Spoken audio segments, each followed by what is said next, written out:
सुप्रभात बच्चों। आज हम आपके हिंदी व्याकरण का दूसरा पाठ मात्राएं पढ़ेंगे। क्या पढ़ेंगे? दूसरा पाठ जो है वर्णमाला और मात्रा। वर्णमाला हम पहले पढ़ चुके हैं और अब हम पढ़ेंगे मात्राएं। तो आप अपनी बुक का पेज नंबर 12 निकालिए। पेज नंबर 12 निकाल के और आप मेरे साथ में ध्यान से इसको देखिए। मात्राएं, व्यंजनों के साथ स्वरों के जिस रूप का प्रयोग किया जाता है उसे मात्रा कहते हैं। तो मात्रा की जो परिभाषा हुई बेटा वो क्या है कि व्यंजनों के साथ जिस रूप का, स्वरों के जिस रूप का प्रयोग किया जाता है उसे मात्रा कहते हैं। मैंने आपको पहले बताया था कि कितने होते हैं स्वर, ए आ ई, ये 11 क्या होते हैं? स्वर होते हैं और व्यंजन 33 व्यंजन होते हैं। तो स्वर कौन से होते हैं? ए आ से लेके और आउ से औरत तक, ये क्या होते हैं? स्वर होते हैं। तो इन्हें जब इनका प्रयोग हम किसके साथ करते हैं? व्यंजन के साथ में करते हैं, तो उसे हम बोलते हैं मात्रा। देखें कि इस स्वर की कौन सी मात्रा होती है और इन्हें कैसे लगाया जाता है। अब हम इस सारणी में क्या समझेंगे कि जो ये परिभाषा आपको समझ आ गई कि व्यंजनों के साथ स्वरों के जिस रूप का प्रयोग करते हैं उसे मात्रा कहते हैं, लेकिन उसको अपन कैसे प्रयोग करते हैं वो हम इस सारणी से समझेंगे। जैसे इधर देखिए आप, इस सारणी में क्या लिखा हुआ है? स्वर। ये क्या लिखा हुआ है? स्वर। एंड फिर लिखा हुआ है मात्रा, फिर व्यंजन प्लस मात्रा और फिर शब्द बन गया। तो फर्स्ट क्या है आपका? ए। स्वर ए है, आपको सबको पता है कि ए क्या है? स्वर है। एंड ए में कोई मात्रा नहीं होती, तो मात्रा में क्या आएगा कि कोई मात्रा नहीं है, ए की कोई मात्रा नहीं। जब हम किसी व्यंजन में प्लस ए कर देते हैं तो वो क्या बन गया? जय। को बिना मात्रा का बना, तो हम शब्द क्या बना बिना मात्रा का? जल। ऐसे ही दूसरा है अपना आ में कौन सी मात्रा? आ की मात्रा आई। आ स्वर है, आपको पता है।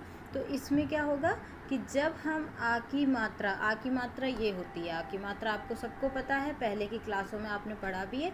तो ये क्या है? आ की मात्रा।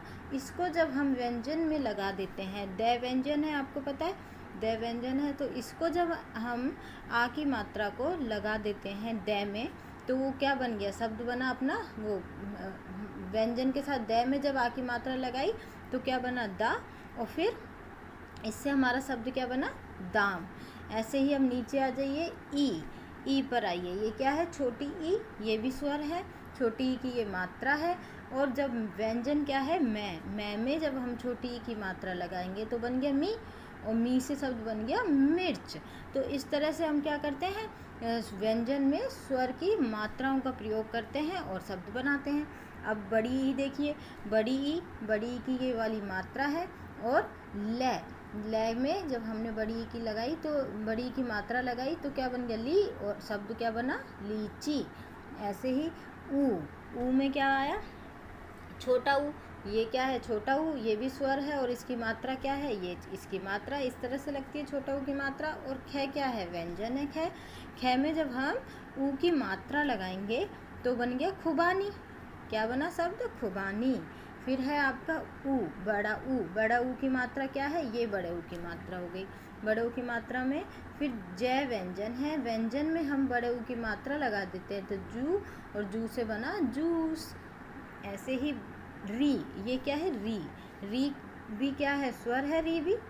इसकी मात्रा इस तरह की होती है। ये देखिए आप अपनी बुक में भी देख सकते हैं, पेज नंबर 12 पे री की मात्रा है ये। एंड ये क्या है? मैं में हम मृ, मैं में री की मात्रा लगाएंगे और शब्द बनाएंगे मृग। रै की आवाज़ आ रही है इसमें, री की, मृग बन गया शब्द। ऐसे ही ए में छोटा ए है ये, और इसमें क्या? ए की मात्रा। च व्यंजन है आपका, च में ए की मात्रा लगाएंगे, बच्चे। एंड नेक्स्ट आप आ जाइए इधर, इसमें देखिए आप, स्वर है आपका आई में आप क्या करेंगे? मात्रा लगाएंगे किसकी? आई की। आई में नहीं लगाएंगे मात्रा, ये तो आई है। आई में स में लगाएंगे मात्रा। व्यंजन क्या है? हमने क्या सीखा था अभी कि व्यंजन में मात्रा लगाते हैं, तो हम क्या लगाएंगे? स में आई की मात्रा लगाएंगे तो से, और इधर बन गया सैनिक। फिर ओ, ये क्या है? छोटा ओ। ये भी स्वर है, छोटा ओ की ये मात्रा है। और ट क्या है? अपना व्यंजन। तो व्यंजन में हम मात्रा लगाएंगे टो। ये क्या बना हमारा? टो। टोकरी। इससे शब्द क्या बना? टोकरी। औ में हम क्या लगाएंगे? मात्रा। औ की मात्रा लग गई और नए व्यंजन है अपना, व्यंजन में नौ का। तो इस तरह से हम क्या करते हैं कि व्यंजन के साथ में स्वरों की मात्रा का उपयोग करते हैं और शब्द बनाते हैं। तो ये जो सारणी है आपको अपनी कॉपी में बनानी है और इसी तरह से आपको सुंदर सुंदर राइटिंग में ये सब लिखना है। पूरी सारणी अपनी कॉपी में नोट करनी है। एंड यहाँ पे मैंने आपको पहली क्लास में भी बताया था कि रै के साथ ऊ या बड़ा ऊ की मात्रा उसके पेट में यानी बीच में आती है। जो रै होता है उसमें जो ऊ की मात्रा होती है और बड़े ऊ की मात्रा होती है जो उसके पेट में यानी उसके बीच में लगाते हैं हम रै की मात्रा हमेशा। जैसे ये है रै प्लस ऊ, तो रू में हमने क्या किया, ऊ की मात्रा कहाँ लगाई, इसके पेट में, इस तरह से लगेगी और शब्द बना गुरु। ऐसे ही रै बड़ा ऊ में रुचि, तो इसमें भी हमने पेट में मात्रा लगाई। मैंने पहले वाली क्लास में भी आपको पढ़ाया था रुचि, तो ये हो गया रुचि। अब हम पूरी क्लास में जो हमने पढ़ा है वर्णमाला, मात्राएं, इन सब के बारे में हमने यहाँ पर आपने सीखा, ये सब सीखा आपने, तो इसको एक बार फिर से दोहरान करेंगे।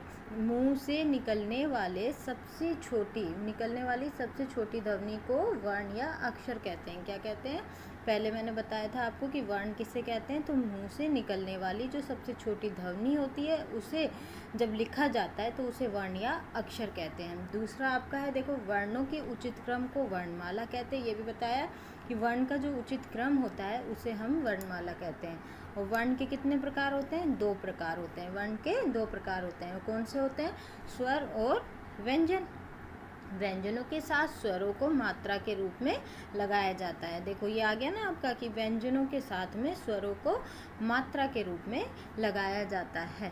अब आप नीचे आ जाइए, ये अभ्यास करेंगे, आपको समझ आ गया होगा ये। अब ये जो अभ्यास है आपका, इसमें जो पहला है, इसमें क्या दिया हुआ है आपको, दिए गए वाक्यों के सही वाक्य के सामने सही और गलत वाक्य के सामने गलत का निशान लगाइए। इसमें ये जो वाक्य दिए गए हैं, इसमें क्या है कि जो सही वाक्य अभी तक आपने पढ़ा है उनमें से आपको इसको पढ़ के देखना है कि जो सही वाक्य उसके सामने सही का निशान लगाएंगे और जो गलत वाक्य है उसके सामने गलत का निशान लगाएंगे।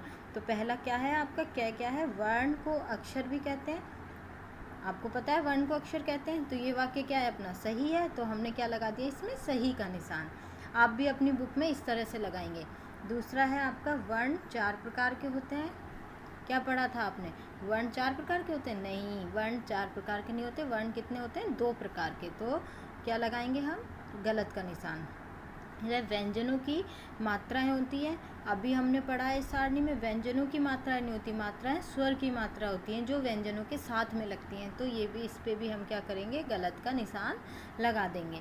फिर है, प्रत्येक भाषा की एक लिपि होती है। ये भी हमने पढ़ा था भाषा वाले पाठ में, पढ़ा था ना कि हर भाषा की एक लिपि होती है। जैसे हमारी हिंदी भाषा की देवनागरी लिपि है, अंग्रेजी की रोमन है, इस तरह से हर भाषा की एक लिपि होती है। तो ये सही है, इसको हम सही का निशान लगा देंगे।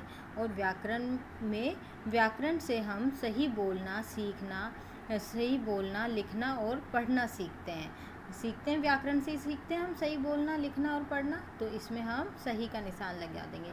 ये अभ्यास आपका पेज नंबर 13 पे है, जो आपको क्या करना है, ये अभ्यास केवल अपनी बुक में ही करना है, नोटबुक में नहीं करना। नोटबुक में केवल सारणी बनानी है। तो आप सबको समझ आ गया।